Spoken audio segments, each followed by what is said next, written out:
لحظة وفاة أمح الدولي مشجع الأهلي، تفاصيل اللحظات الأخيرة وأول تعليم من أسرته والمشاهير. في خبر صادم وكسر قلوب جمهور الأهلي وكل محب الكرة المصرية، توفى من شوية محمد أحمد عبد الغني المعروف بأمح الدولي، أشهر مشجع أهلاوي وصاحب الروح الحلوة اللي كل الناس بتحبه.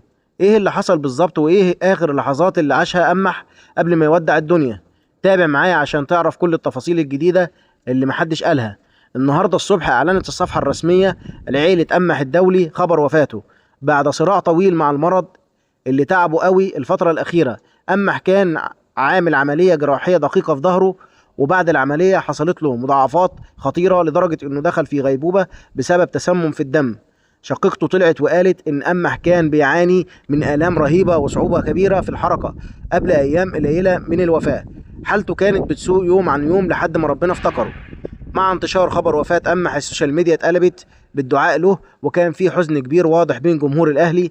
ناس كتير من اللاعبين والفنانين كتبوا رسائل وداع مؤثرة، منهم اللي قال وداعا للبسمة الطيبة اللي كانت من ورا الملاعب، وغيره كتب هتوحشنا يا أمح، كنت رمز للفرحة والانتماء الحقيقي.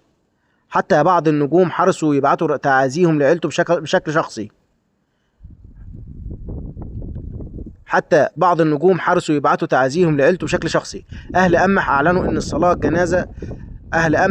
إن صلاة الجنازة هتكون في مسجد السيدة عائشة بالقاهرة، والدفن بعدها على طول. وفي توقعات بحضور عدد كبير من جمهور الأهلي وأصدقائه اللي عايزين يودعوه آخر وداع.